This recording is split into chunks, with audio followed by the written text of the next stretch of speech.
আমন্ত্রণ দুপুরে বাংলাদেশে। শুরুতেই জানিয়ে দেব শিরোনামগুলো।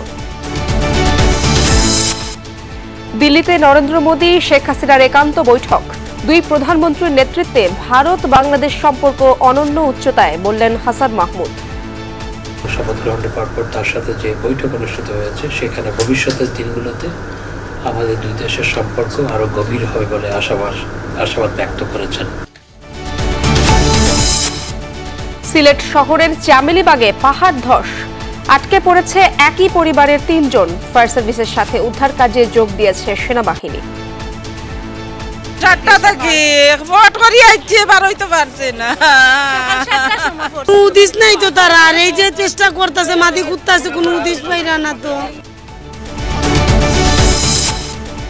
অরক্ষিত হয়ে পড়েছে ব্যাংকিং খাত। নোয়াবের আলোচনায় মত ওয়াহিউদ্দিন মাহমুদের। নৈতিকতাবিহীন অর্থনৈতিক ব্যবস্থার দিকে এগুচ্ছে দেশ। নির্ধারিত সময়ের আগে বসে গেছে রাজধানীর অস্থায়ী পশুর হাটগুলো। গরুর সরবরাহ পর্যাপ্ত, হাতে সময় থাকায় দাম যাচাই করছেন ক্রেতারা। অতি মুনাফার লোভে হজ এজেন্সি মালিকদের রিপ্লেসমেন্ট বাণিজ্য। সুস্থ মানুষকে অসুস্থ দেখানোর অভিযোগ। আশকোনা ক্যাম্পে বিড়ম্বনার শিকার মুসল্লিরা। ওনাকে অসুস্থতা দেখা যায়, ওনাকে রিপ্লেস করে আরেকজনকে নিয়ে গেছে। দুইজন একসাথে যেতে চাচ্ছিলাম, বুদ্ধিসত্ত্বভোগীদের বিরুদ্ধে স্বরাষ্ট্র মন্ত্রণালয়, ধর্ম মন্ত্রণালয় ব্যবস্থা নেবে। এজেন্সি হলে এজেন্সির বিরুদ্ধে আমরা কঠোর ব্যবস্থা নেব। দক্ষিণ আফ্রিকার বিপক্ষে রাতে মাঠে নামছে আত্মবিশ্বাসী বাংলাদেশ। পিচ নিয়ে না ভেবে নিজেদের কাজটা ঠিকভাবে করতে চান কোচ হাথুরু সিংহে।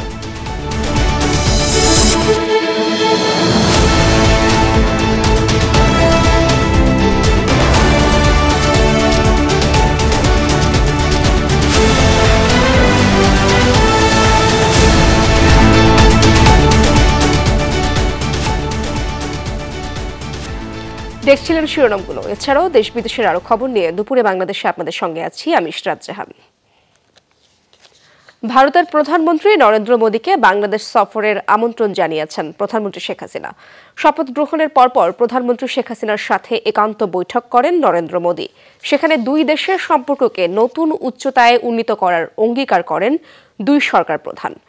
পরে ব্রিফিংয়ে পররাষ্ট্রমন্ত্রী ডক্টর হাসান মাহমুদ বলেন, বাংলাদেশ ভারতের সম্পর্ক বহুমাত্রিক, ভবিষ্যতে আরও গভীর হবে সম্পর্ক। টানা তৃতীয়বারের মতো ভারতের প্রধানমন্ত্রী হিসাবে দায়িত্ব গ্রহণ করেছেন নরেন্দ্র মোদী।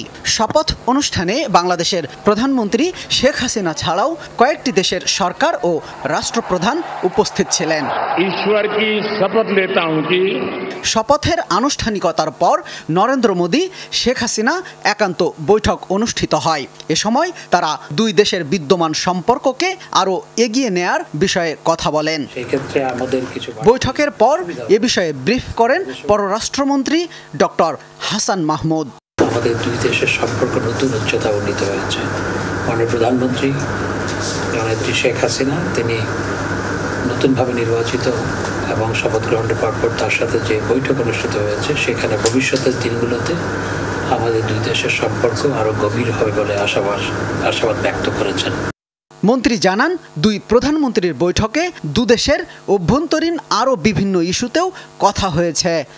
বাংলাদেশেও একই সরকার, ভারতও একই সরকার, সুতরাং কাজের ধারাবাহিকতার ক্ষেত্রে কিছু সুবিধা রয়েছে এবং দুই দেশের সম্পর্কের মাধ্যমে আমাদের উভয় দেশের মানুষ কিন্তু উপকৃত হচ্ছে, বিশেষ করে কানেক্টিভিটির ক্ষেত্রে এবং অন্যান্য ক্ষেত্রে। কারণ ভবিষ্যতের দিনগুলোতেও আমাদের যে বহুমাত্রিক সম্পর্ক সেটি আরো বিস্তৃত হবে। নরেন্দ্র মোদীর শপথ অনুষ্ঠানে যোগদান শেষে রাতেই দেশে ফেরার কথা রয়েছে প্রধানমন্ত্রী শেখ হাসিনার। শামীম রেজা, যমুনা নিউজ। ভারী বৃষ্টিতে সিলেট নগরের মেজর টিলার চামেলিবাগ আবাসিক এলাকায় ভূমি ধসে নিখোঁজ ৩ জন। ফায়ার সার্ভিসের পাশাপাশি উদ্ধারে নেমেছে সেনাবাহিনীও। সকাল ৬টার দিকে ভূমিধসের ঘটনা হয়।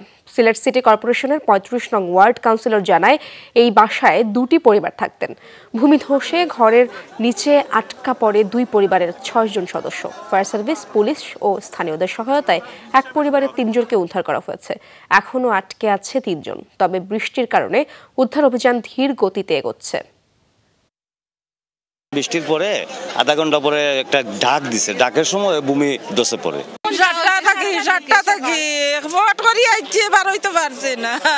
সিটি কর্পোরেশন এবং fire service working like anything. এখানে কমিউনিটি, আমাদের সহযোগী সংগঠন সবাই কিন্তু এখানে আছেন। দর্শক, উদ্ধার তৎপরতার খবর জানবো। সিলেট থেকে যুক্ত হচ্ছেন আমার সহকর্মী মাহবুবুর রহমান রিপন। আর রিপন, অনেকটা সময় তো পার হয়ে গেল, আটকে পড়াদের উদ্ধারে কোনো আশার আলো কি দেখা যাচ্ছে কিনা? ইশরাত, প্রায় 6 ঘন্টা পর আশার আলো মিলেছে। কারণ আমরা একটু আগেই দেখেছি, ঠিক আমার এই নিচেই যারা আসলে আটকা পড়েছেন, বিশেষ করে বাবা মা, এক শিশু, তাদের যে খাটটিতে ঘুমিয়েছিলেন সেটির অবস্থান পাওয়া গেছে এবং মশারির আমরা দেখতে পাচ্ছি। এখন মশারির নিচে তারা আছে কিনা সেটা এখন পর্যন্ত নিশ্চিত না, এবং সেই চেষ্টাই চলছে। কারণ অর্ধেক তাদের মনে হচ্ছে এখানকার যারা উদ্ধার তৎপরতা রয়েছেন তারা, তাদের ধারণা যে যেটুকু পাওয়া গেছে তাদের যে শরীর, বডির অর্ধেক পাওয়া গেছে, আর অর্ধেক এখনো মাটির নিচে রয়েছে এবং তার উপর থেকে মাটি সরানোর চেষ্টা চলছে। এসব যেটা বলছিলাম যে 6 ঘন্টা, সকাল 7টা থেকে প্রথমে স্থানীয় লোকজন উদ্ধার তৎপরতায় যোগ দিয়েছে। তারপর ফায়ার সার্ভিসের দুটি ইউনিট এখানে যোগ দিয়েছেন এবং এরপর সিটি কর্পোরেশনের 35 জন কর্মী এখানে যোগ দিয়েছেন। সবশেষ যখন 3 ঘন্টা পেরিয়ে যায়, তখন আসলে যখনই মনে হচ্ছিল যে এই পাহাড়টি অধিকাংশ অংশই আসলে ভেঙে পড়েছে, ধসে পড়েছে, এবং সেই কারণে আনা হয় বাংলাদেশ সেনাবাহিনীকে, এবং তারা এসেই কিন্তু গত 1.5 ঘন্টায় এই যে উদ্ধার অভিযান সেটার আর একটি শেষ দিকে চলে এসছে আমরা বলতে পারি। আমরা এখন এই মুহূর্তে সেখানকার যে অবস্থা দেখছি, হয়তো আরও 10 থেকে 15 মিনিট সময় লাগবে যারা এখানে আটকা পড়েছেন, বিশেষ করে আব্দুর রহিম এবং তার স্ত্রী রোজি এবং 15 মাসের সন্তান তানিজ, এবং তাদের একটি অংশ হয়তো এখান থেকে দেখা যাচ্ছে, আমরা হয়তো সেটা দেখাতে পারছি না যে কোনো কারণে।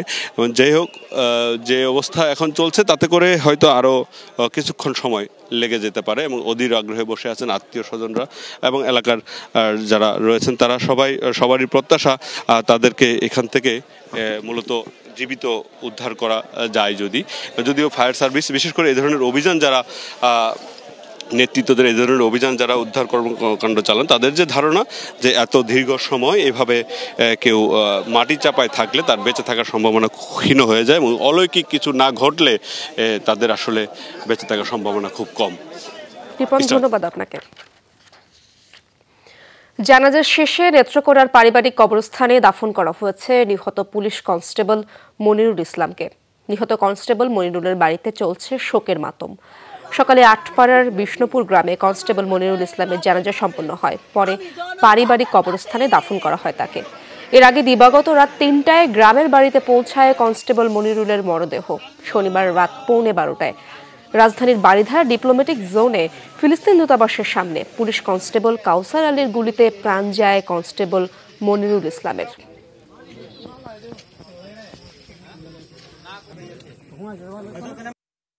তার মতন ছেলে হয় না, সে ক্রিকেট প্লেয়ার ছিল, মানে অমায়িক ভদ্র। উনার বাপ মুক্তিযোদ্ধা ছিলেন, আইসা যাওয়ার মধ্যে খুব আমরা আদর্শ নিয়োগ করছে। পুলিশ বিভাগ মর্মাহত, এবং যে ঘাতক যেই হোক না কেন তার সর্বোচ্চ বিচারের জন্য হয় সেই ব্যবস্থা আমাদের যে সিনিয়র স্যাররা আছে এবং বিচার বিভাগ আছে তারা বিষয় নিশ্চিত করবে।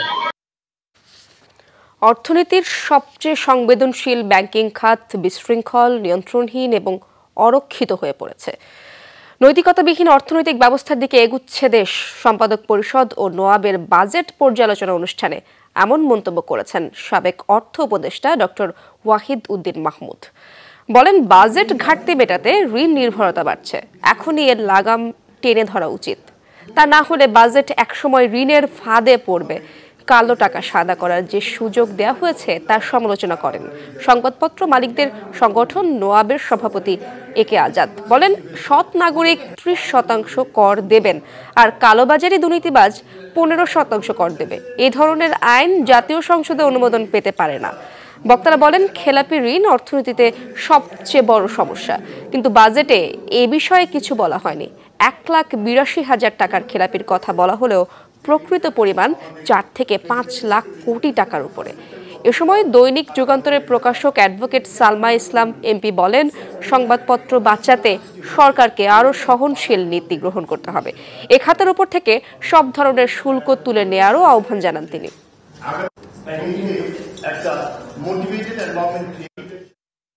ইতিমধ্যে পঞ্জীভূত ঋণের সুদের পরিমাণ তার অর্ধেক। কাজেই এভাবে চলতে থাকলে ভবিষ্যতে বাজেটও ঋণের ফাঁদে পড়তে পারে। যে দেশে গণমাধ্যম শক্তিশালী হবে না, সেই দেশে গণতন্ত্র ডেকে আনে। সবার আগে দেশ, তাই দেশের স্বার্থে সবাইকে এক এবং ঐক্যমত থাকতে হবে। বাংলাদেশ ব্যাংক অর্থ মন্ত্রণালয় থেকে এটাকে আলাদা না করা যায়, রাজনৈতিক প্রভাব মুক্ত না করা যায়, তাহলে কিন্তু আমি মনে করি বাজেট আমি দিব, জনগণের ভোগান্তি বাড়বে।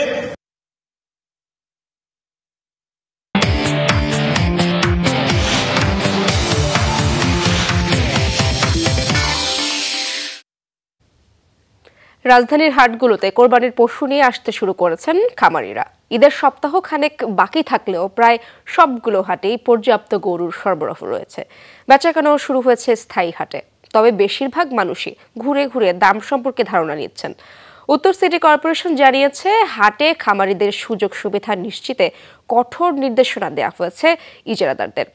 তাজনুর ইসলামের রিপোর্টে বিস্তারিত, ছবি তুলেছেন মাহমুদুর রহমান জয়। সে কুষ্টিয়ার কিং। বাড়ি থেকে 210 কিলোমিটার দূরের এই হাটই এখন তার নতুন ঠিকানা। এখন পর্যন্ত সাইদনগর হাটের সবচেয়ে বড় আকর্ষণ বিশালদেহী শাহিওয়াল জাতের এই গরু। হাটের প্রবেশ মুখেই তার অবস্থান। ক্রেতা না থাকলেও দিনভর বিশালদেহী গরুটিকে দেখতে দর্শনার্থীদের ভিড়।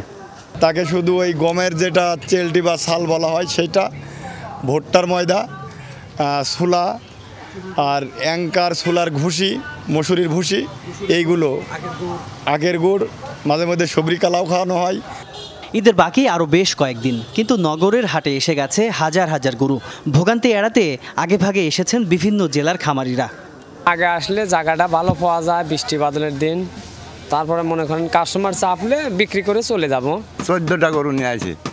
এখন এক একটা গরু, কোনো গরু 2 হবে, কোনো গরু 2.5 হবে, কোনো গরু 3ও হবে। বিক্রি শুরু হতে আরও সময় লাগবে বলে মনে করছেন হাটে আসা খামারিরা। জায়গা স্বল্পতার কারণে ঈদের কাছাকাছি সময়ে গরু কেনার ইচ্ছে নগরবাসীর।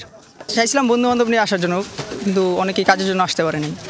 ভাবলাম আইসা ঘুরে যাই, বাসায় যা হয়তো বাবারে বা মাকে বলা যাবে যেখানে বড় বড় গরু আছে দেখতে পারে। ঘুরে ঘুরে খালি গরু দেখতেছি, কোনটা কি দাম চাচ্ছে এই আর কি, এইটাই। ওই দিকে দেখলাম, এই দিকে দেখলাম, এইটাই দেখতেছি। আজকে গরুর দামটা শুধু দেখতেছি আর কি, দাম একটু বেশি চাইতেছে। মানে বর্ষা আসতে আরও বাকি কয়েকদিন, তবে আকাশে রোদ মেঘের লুকোচুরি চলছে হরদম। হাটের গরু যেন বৃষ্টিতে ভিজে না যায়, তার জন্যে মাঠ জুড়ে টাঙানো হয়েছে ত্রিপল।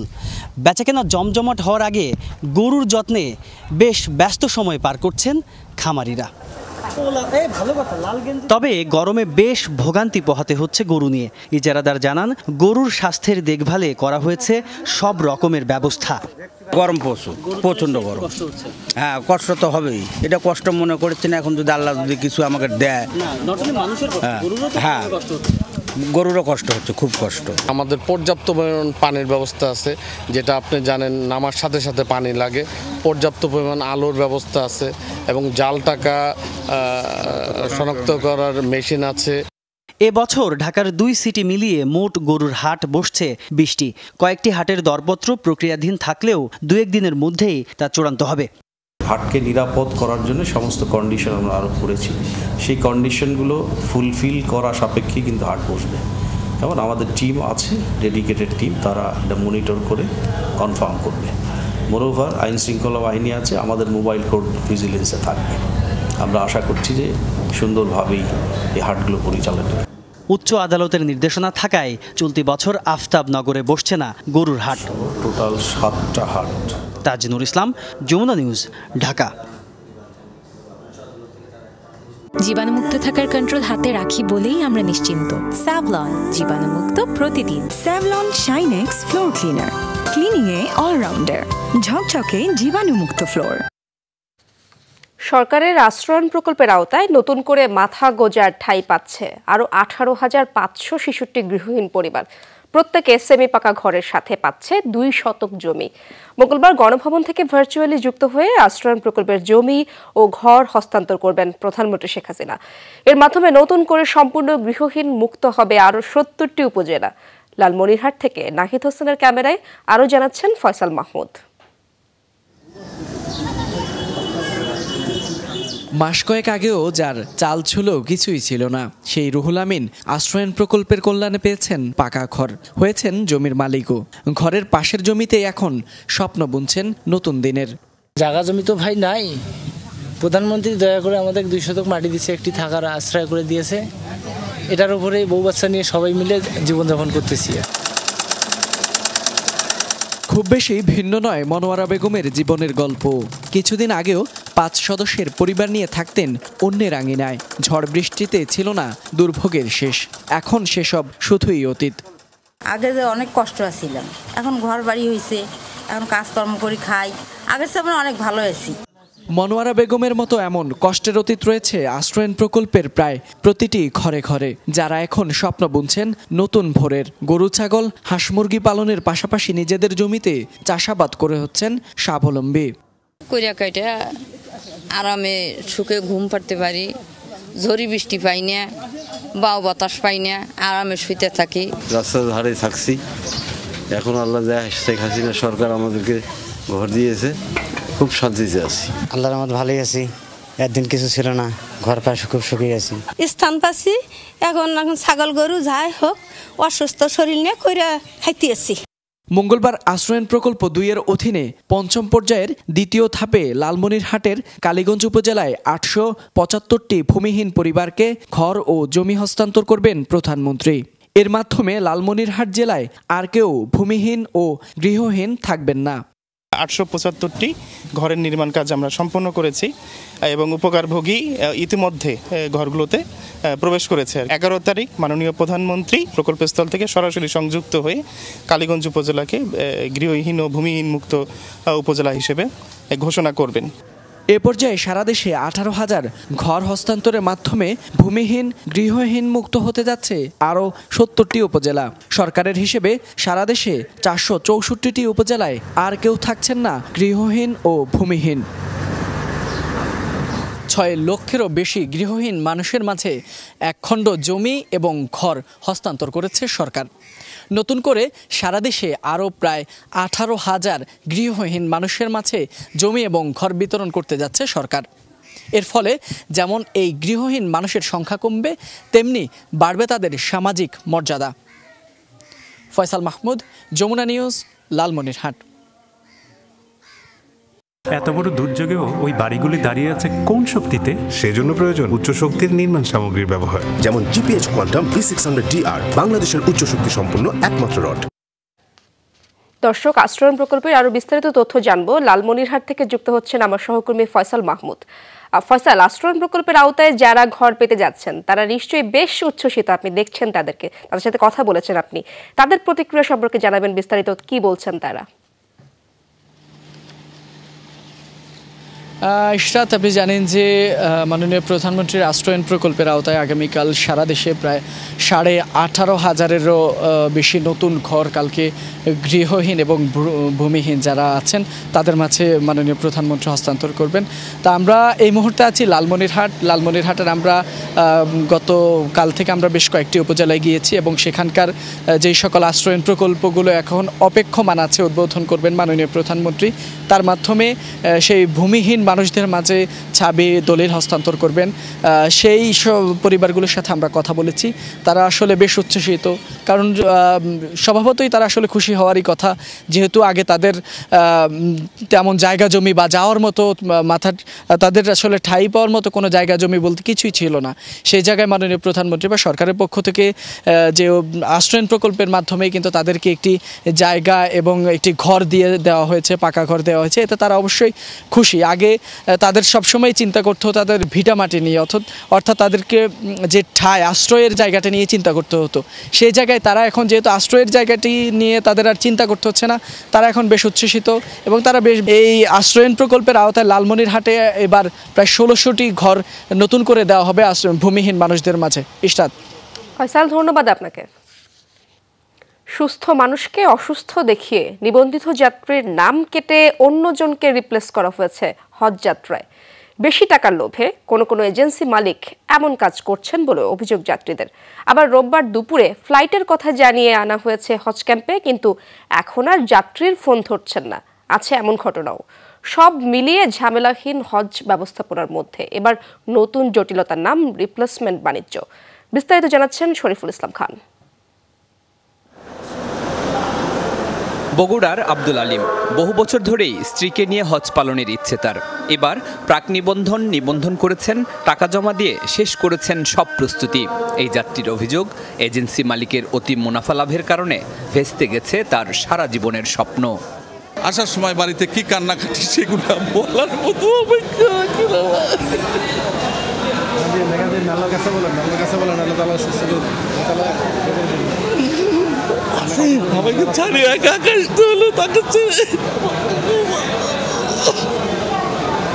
দুইজনে একসাথে যেতে চাচ্ছিলাম, শেষ দিকে আশকোনার হজ ক্যাম্প জুড়েই রিপ্লেসমেন্ট করার দৌড়ঝাঁপ। যার কাছে টাকা জমা দিয়েছেন আব্দুল আলিম, তিনিও বলছেন রিপ্লেসমেন্ট বাণিজ্যের কারণে সৃষ্টি হয়েছে এমন পরিস্থিতি।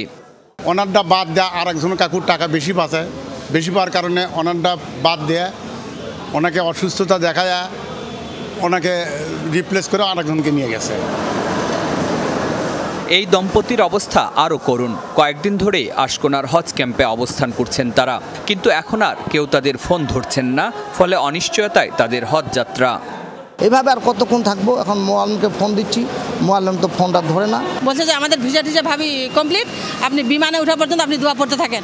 এই কথা সে প্রতিদিনই বলে।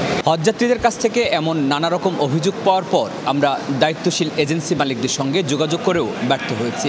এরপর এই অভিযোগ বিষয়ে হজ পরিচালকের কাছে গেলে তিনি বলেন, এসব বিচ্ছিন্ন ঘটনা, সর্বোচ্চ চেষ্টা করছেন সবার হজযাত্রা নিশ্চিত করতে। হজযাত্রার শেষ দিকে এসে দু একটি বিচ্ছিন্ন বিষয় যেগুলো আমরা দেখা যায়, এগুলো আমরা সর্বাত্মক চেষ্টা করি যে একদিন বাকি থাকলেও, একবেলা বাকি থাকলেও তাকে যেন আমরা নিতে পারি, সেই প্রক্রিয়াটি কিন্তু আমরা অব্যাহত রেখেছি। হাব সভাপতি বলছেন, মধ্যস্বত্বভোগীদের কাছে টাকা জমা দিলে অনেক সময় আইনি পদক্ষেপ নেওয়াও কঠিন হয়ে পড়ে। এজেন্সি বা মধ্যস্বত্বভোগী যেই হোক, তার বিরুদ্ধে আমরা মধ্যস্বত্বভোগীদের বিরুদ্ধে স্বরাষ্ট্র মন্ত্রণালয়, ধর্ম মন্ত্রণালয় ব্যবস্থা নেবে। এজেন্সি হলে এজেন্সির বিরুদ্ধে আমরা কঠোর ব্যবস্থা নেব। আমরা চাই যে একজন হজযাত্রীও যাতে কোনোভাবে তিনি তার অধিকার বঞ্চিত না হন, হজযাত্রা যাতে বিঘ্নিত না হয়। তবে এবার বিমানের কোনো শিডিউল বিপর্যয় নেই ফ্লাইট খালি যাওয়ার ঘটনাও। সব মিলিয়ে হজ সংশ্লিষ্টরা বলছেন, অন্য যে কোনো বছরের তুলনায় নির্ঝঞ্ঝাট, ভোগান্তিহীন এবারের হজ যাত্রা। শরীফুল ইসলাম খান, যমুনা নিউজ, ঢাকা। কিছু জটিলতা থাকলেও সার্বিক হজ ব্যবস্থাপনায় সন্তুষ্ট হাব। সকালে আশকোনায় হজ ক্যাম্পে সংবাদ সম্মেলন করেন হাব সভাপতি শাহাদাত হোসাইন তসলিম। তিনি জানান, এবার বাংলাদেশ থেকে হজে যাচ্ছেন ৮৫,২৫৭ জন। এর মধ্যে সরকারি ব্যবস্থাপনায় ১০,১৯৮ জন হজে যাচ্ছেন, বাকিরা বেসরকারি ব্যবস্থাপনায়। হাব সভাপতির দাবি, এবার হজ সংক্রান্ত বেশিরভাগ জটিলতাই সৃষ্টি হয়েছে মধ্যস্বত্বভোগীদের কারণে। এছাড়া কোনো ব্যাংক হজ যাত্রীদের টিকিটের টাকা ঠিক মতো সংরক্ষণ করেনি, এমন অভিযোগও করেন তিনি। এ কারণেই টিকিট নিয়ে কিছুটা জটিলতা ছিল বলেও জানান তিনি। হাব সভাপতির দাবি, সবার সম্মিলিত প্রচেষ্টায় প্রায় ১০০% যাত্রীর হজ যাত্রা নিশ্চিত করা সম্ভব হয়েছে। আমাদের যে শঙ্কার জায়গা থাকে, প্রতি বছর ফ্লাইট ক্যান্সেল, সেটা হয় নাই, এবং হজযাত্রীর ভিসা হয় নাই অনেকের, এরকম কোনো ঘটনা নাই, টিকিট নাই, এরকম কোনো ঘটনা নাই। অর্থাৎ সকলের ভিসা হয়েছে, নিবন্ধিত হজযাত্রী সকলের টিকিট হয়েছে এবং সকলে গমন করতে পারছেন। এটাই হলো একটা, আমি মনে করি যে একটা এইটুকু অন্তত একটা তৃপ্তির জায়গা। ৪ জেলায় আলাদা ঘটনায় খুন হয়েছে ৫ জন। বগুড়ায় বন্ধুর ছুরিকাঘাতে এক কিশোর নিহত হয়েছে বলে অভিযোগ উঠেছে। অন্যদিকে নারায়ণগঞ্জের সোনারগাঁয়ে পূর্বশত্রুতার জেরে দুর্বৃত্তের হামলায় খুন হয়েছেন এক যুবক। এছাড়া কক্সবাজারে ঘটেছে 2টি হত্যাকাণ্ডের ঘটনা। এক রাতে 3 জেলায় 4টি হত্যাকাণ্ড হয়েছে। বগুড়ার সারিয়াকান্দিতে বন্ধুর হাতে এক কিশোর খুন হওয়ার অভিযোগ উঠেছে। রাতে মহিষাগাড়ি বিলের ধারে আড্ডা দেওয়ার সময় এক বন্ধুর প্রেমিকাকে নিয়ে নেতিবাচক মন্তব্য করায় ছুরিকাঘাতে নিহত হয় সিজান বাবু। এই ঘটনায় একজনকে আটক করা হলেও অভিযুক্ত তরুণ পলাতক। আমার কাছে ফোন আসছে যে কি ওই সিজান বাবুকে নাকি জব করছে, ধরা মারছে। তারপরে আমি খবর টবর শুনে আন্তর আমি এগারিক নিয়ে আন্তর করলাম যে তাহলে দেখি চলো যাই। ওখান থেকে এসে সোজা আসলাম স্পটে আসলাম। স্পটে আসে আন্তর দেখলাম যে সে মারা। লাশের প্রাথমিকভাবে গলার পাশে কিছু আঘাতের চিহ্ন পাওয়া গেছে আর কি। ধারণা করা হচ্ছে হয়তো বা কোনো ধারালো অস্ত্র দিয়ে তাকে করা হয়েছে আর কি। প্রাথমিক তদন্ত এটা পাচ্ছি, ব্যাপক তদন্তের প্রয়োজন আছে। তদন্ত শেষে এটা আমরা বলতে পারবো আর কি। পূর্বশত্রুতার জেরে এক যুবককে কুপিয়ে হত্যা করা হয়েছে নারায়ণগঞ্জের সোনারগাঁয়ে। রোববার রাতে উপজেলার বাড়িচিনিস গ্রামে মাদক কারবারি পায়েলের নেতৃত্বে রাব্বি মিয়া নামের এক যুবকের উপর হামলা চালায় দুর্বৃত্তরা। আহত অবস্থায় হাসপাতালে নেওয়া হলে চিকিৎসক মৃত ঘোষণা করেন। এদিকে কক্সবাজারে আলাদা 2টি হত্যাকাণ্ড হয়েছে। কলাতলিতে দুর্বৃত্তের ছুরিকাঘাতে হোটেল বেস্ট ওয়েস্টার্ন হেরিটেজের কর্মচারী নুরুল কাদের নিহত হয়েছেন। মোবাইল ছিনতাইকারীর হাতে খুন বলে জানিয়েছে পুলিশ। এছাড়া জেলা শহরের দক্ষিণ রুমালিয়ার ছড়া এলাকায় দ্বিতীয় বিয়ের অভিযোগ এনে প্রবাসী স্বামী হারুনুর রশিদকে হত্যার অভিযোগ উঠেছে স্ত্রীর বিরুদ্ধে। ঘটনার পর স্ত্রী পলাতক। রাফিকাতুন নিসা, যমুনা নিউজ। বরিশাল বিশ্ববিদ্যালয়ের একটি আবাসিক হল থেকে এক শিক্ষার্থীর মরদেহ উদ্ধার করেছে পুলিশ।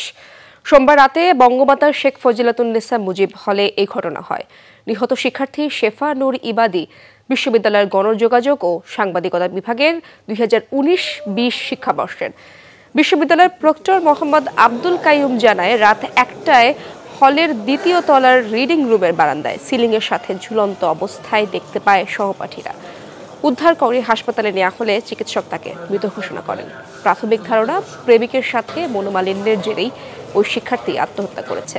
তবে মৃত্যুর কারণ খতিয়ে দেখছে পুলিশ। শেফার মরদেহ নিজ গ্রামের বাড়ি পটুয়াখালীর মির্জাগঞ্জে পাঠানো হয়েছে। দ্বৈত নাগরিকত্ব থাকলেও বাংলাদেশের নাগরিক প্রমাণ করতে পারলে জাতীয় পরিচয়পত্র পাবেন বলে মন্তব্য করেছেন প্রধান নির্বাচন কমিশনার কাজী হাবিবুল আউয়াল। সকালে এনআইডি সংশোধনের আবেদন ক্যাটাগরিকরণ ও দ্রুত নিষ্পত্তি শীর্ষক কর্মশালায় যোগ দিয়ে এসব কথা বলেন সিইসি। বলেন, মন্ত্রণালয় থেকে দ্বৈত নাগরিকত্বের সনদ আনা অর্থহীন। জাতীয় পরিচয়পত্র অনেক গুরুত্বপূর্ণ উল্লেখ করে তিনি বলেন, এটি নিয়ে এখনও জালিয়াতি হচ্ছে। এতে কমিশন প্রশ্নবিদ্ধ হচ্ছে।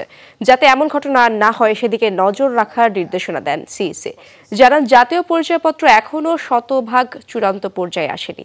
এর অন্যতম কারণ, যারা আবেদন করেন তারা সঠিক তথ্য দেন না, কিংবা যারা তথ্য নেন তারাও সঠিকভাবে তথ্য নিবন্ধন করেন না। সংশোধনের বিষয়টি কিছু কিছু ক্ষেত্রে যারা আবেদনকারী তাদের কারণে হয়ে থাকে। তারা যখন তথ্যগুলো দিয়েছিলেন সঠিকভাবে হয়তো দেননি। আবার কিছু কিছু ক্ষেত্রে আমি যখন তথ্যগুলো লিখছি আমি হয়তো সঠিকভাবে লিখছি না।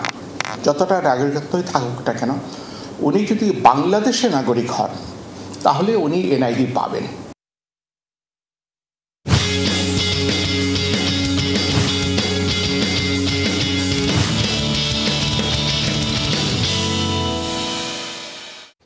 বিশ্বকাপে নিজেদের দ্বিতীয় ম্যাচে আজ শক্তিশালী দক্ষিণ আফ্রিকার বিপক্ষে মাঠে নামবে বাংলাদেশ।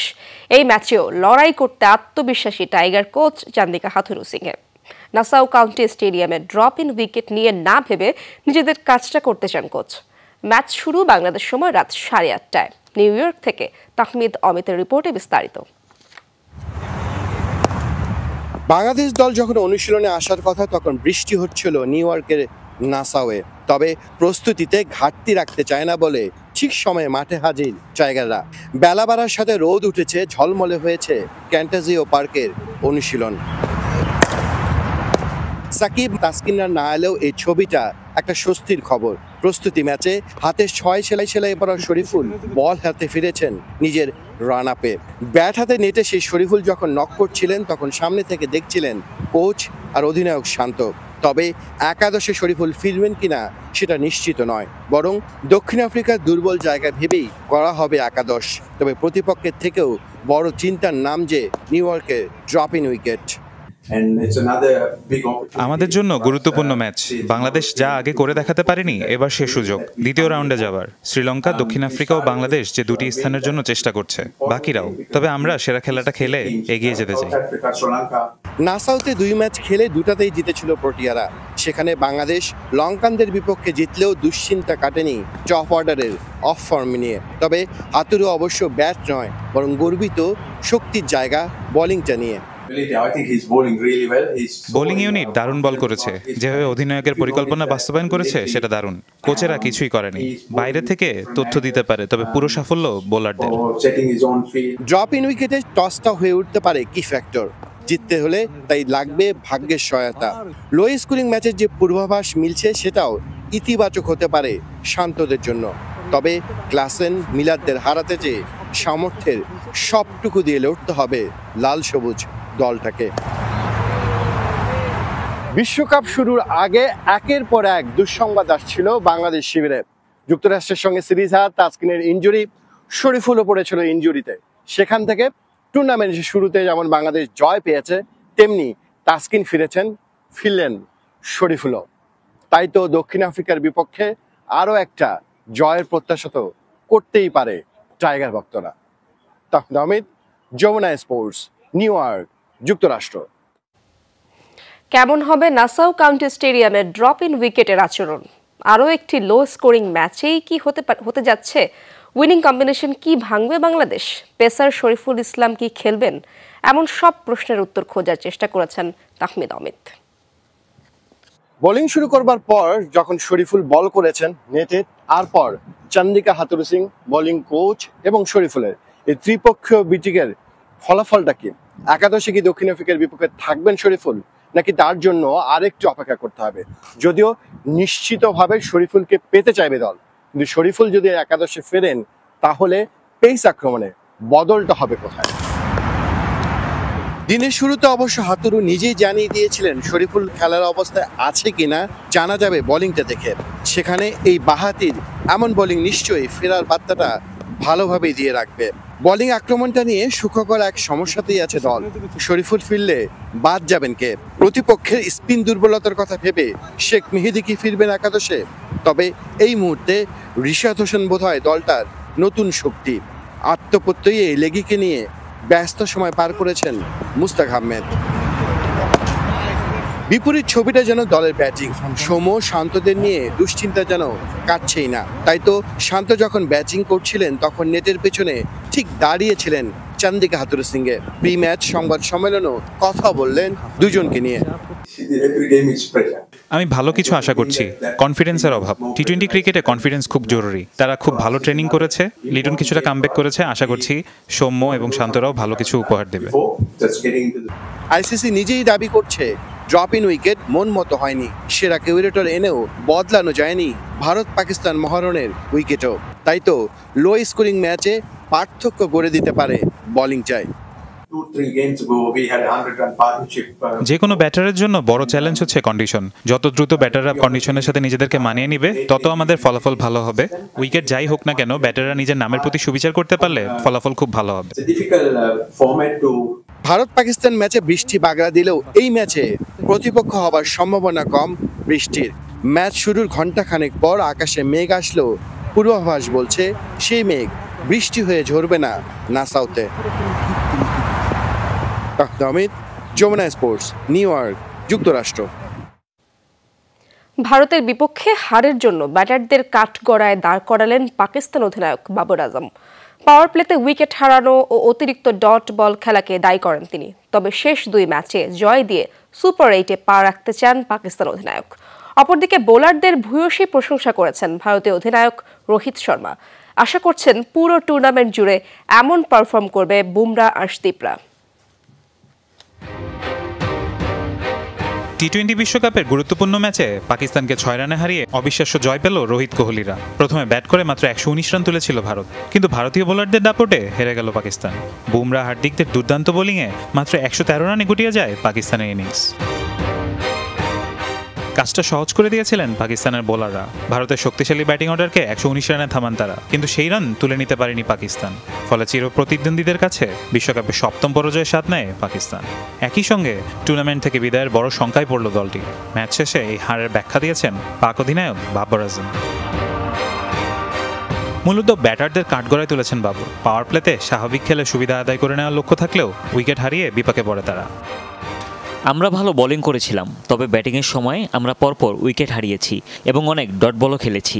আমাদের কৌশল ছিল খুবই সহজ, শুধু স্ট্রাইক রোটেশন এবং কিছু বাউন্ডারি মেরে স্বাভাবিক খেলাটাকে ধরে রাখা। কিন্তু সেই সময় আমরা অনেক বেশি ডট বল খেলেছি। টেলেন্ডার ব্যাটারদের কাছ থেকে খুব বেশি আশা করা যায় না। টি-20 বিশ্বকাপে এটা পাকিস্তানের দ্বিতীয় পরাজয়। প্রথম ম্যাচে মার্কিন যুক্তরাষ্ট্রের কাছে সুপার ওভারে হেরে টুর্নামেন্ট কঠিন করে ফেলে দলটি। পরের রাউন্ডে উঠতে হলে শেষ 2 ম্যাচে জিততেই হবে পাকিস্তানকে। একই সঙ্গে অন্য দলগুলোর ফলাফলের দিকেও তাকিয়ে থাকতে হবে বাবর রিজওয়ানদের। আমাদের শেষ 2টি ম্যাচ জিততেই হবে, তবে তার আগে আমরা নিজেদের সঙ্গে বসবো এবং ভুলটা কোথায় করেছি সেদিকটা নিয়ে আলোচনা করব। কিন্তু আমরা এখন শেষ 2টি ম্যাচের দিকে তাকিয়ে রয়েছি। অপরদিকে ম্যাচ জিতে বোলারদের ভূয়সী প্রশংসা করেছেন ভারতীয় অধিনায়ক রোহিত শর্মা। বলতে গেলে আমাদের সবার কথাই বলতে হবে, কেননা এই সামান্য অবদানগুলি বিশাল পার্থক্য তৈরি করে। যার হাতে বল ছিল সেই দলের জন্য অবদান রাখতে চেয়েছে। বুমরা আরও শক্তিশালী হচ্ছে। আমরা চাই সে টুর্নামেন্টের শেষ অবধি একই রকম মানসিকতায় থাকুক। সে দারুণ প্রতিভা, আমরা এটা জানি, কিন্তু অন্য ছেলেদেরকেও হ্যাটস অফ। বিশ্বকাপের ইতিহাসে সবচেয়ে কম রান তাড়া করতে ব্যর্থ হলো পাকিস্তান। উল্টো দিকে ভারতের ক্রিকেট ইতিহাসে সবচেয়ে কম রান ডিফেন্ড করে জয় পেল রোহিতরা। ফারহান ইসান, যমুনা স্পোর্টস।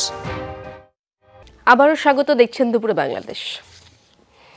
ইরানের প্রেসিডেন্ট নির্বাচনের চূড়ান্ত প্রার্থী তালিকা প্রকাশ করা হয়েছে। রোববার 6 জনের নাম অনুমোদন দিয়েছে ইরানের গার্ডিয়ান কাউন্সিল।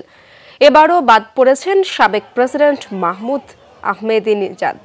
লড়াইয়ে টিকে থাকা প্রার্থীদের মধ্যে সবচেয়ে আলোচিত ইরানের পার্লামেন্ট স্পিকার কট্টরপন্থী বাকের কালিবাফ।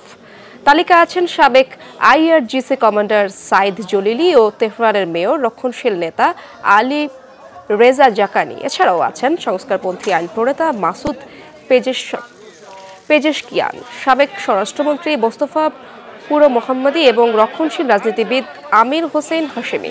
গত 19 মে পূর্ব আজারবাইজান প্রদেশে হেলিকপ্টার দুর্ঘটনায় মৃত্যু হয় প্রেসিডেন্ট ইব্রাহিম রইসির। এরপরই ঘোষণা দেওয়া হয় আগামী নির্বাচনের। আগামী 28 জুন অনুষ্ঠিত হবে দেশটির প্রেসিডেন্ট নির্বাচন। আবারও কপাল পুড়ল ইরানের সাবেক প্রেসিডেন্ট মাহমুদ আহমাদিনেজাদের। এ নিয়ে তৃতীয়বারের মতো বাতিল করা হলো প্রেসিডেন্ট নির্বাচনে তার প্রার্থিতা। নির্বাচিত হলে পররাষ্ট্র সহ বিভিন্ন নীতিকে ঢেলে সাজানোর ঘোষণা দিয়েছিলেন আহমেদিনেজাদ। আন্তর্জাতিক বিভিন্ন গণমাধ্যম বলছে এর ফলে প্রশাসনের বিভিন্ন পর্যায়ে প্রভাব কমবে গার্ডিয়ান কাউন্সিলের। আহমাদিনেজাদের জনপ্রিয়তাকেও ধর্মীয় নেতাদের জন্য হুমকি হিসেবে দেখা হচ্ছে।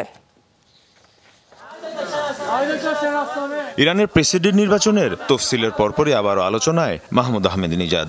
2 মেয়াদের আলোচিত এই প্রেসিডেন্ট আবারও ঘোষণা দেন নির্বাচনে লড়ার। শনিবার চূড়ান্ত প্রার্থী তালিকা ঘোষণা করা হয় ইরানে, তবে সেই তালিকায় নেই আহমাদিনেজাদের নাম। 2017 এবং 21 সালের পর আবারও অযোগ্য ঘোষণা করা হলো তাকে। দেশি বিদেশি বিভিন্ন গণমাধ্যম বলছে গার্ডিয়ান কাউন্সিলে থাকা সর্বোচ্চ ধর্মীয় নেতাদের সাথে বিবাদী আহমাদিনেজাদের প্রার্থী তালিকা থেকে ছিটকে পড়ার কারণ। 2005 এবং 9 সালে প্রেসিডেন্ট নির্বাচিত হন মাহমুদ আহমাদিনেজাদ। তার আমলে শক্তিশালী হয়ে ওঠে ইরানের পরমাণু প্রকল্প। সেন্ট্রিফিউজের সক্ষমতা বাড়ানোর উদ্যোগ নেন তিনি। ফলে ইসরায়েল, আমেরিকা সহ পশ্চিমা শক্তির শক্ত প্রতিপক্ষ হয়ে ওঠেন ইরান। অন্যদিকে কট্টরপন্থী হলেও পররাষ্ট্রসহ নানা ইস্যুতে সংস্কার আনেন তিনি। সম্পর্ক জোরদার করেন সুন্নি সংখ্যাগরিষ্ঠ মুসলিম দেশগুলোর সাথে। কঠোর অবস্থান নেন ইসরায়েলের বিরুদ্ধে। ফলে দেখা দেয় নতুন মেরুকরণ। সৌদি আরবের পর মুসলিম দেশগুলোর নেতৃত্বদানকারী দেশের স্থানে উঠে আসে ইরান। আসন্ন প্রেসিডেন্ট নির্বাচনে জয়ী হলে পররাষ্ট্রসহ বিভিন্ন নীতিকে ঢেলে সাজানোর ঘোষণা দিয়েছিলেন আহমেদিনেজাদ। আন্তর্জাতিক বিভিন্ন গণমাধ্যম বলছে এর ফলে প্রশাসনের বিভিন্ন পর্যায়ে প্রভাব কমবে গার্ডিয়ান কাউন্সিলের। এ কারণেই ধর্মীয় নেতারা অবস্থান নিচ্ছেন আহমাদিনেজাদের বিরুদ্ধে। বিলাসীন সাধারণ জীবনযাপনে অভ্যস্ত এই নেতা দেশে বিদেশে ব্যাপক জনপ্রিয়। 2018 সালে দ্রব্যমূল্যের ঊর্ধ্বগতির কারণে বিক্ষোভ দেখা দেয় ইরানে। তাতে উস্কানির অভিযোগে গ্রেফতারও করা হয়েছিল তাকে। মীর মুশফিকা হাসান, যমুনা নিউজ। দর্শক, দুপুরে বাংলাদেশের প্রথম ঘন্টা থেকে বিদায় নিচ্ছি। পরের ঘন্টার খবর নিয়ে ফিরবেন সহকর্মী নুসরাত বৃষ্টি। আমাদের সাথেই থাকুন।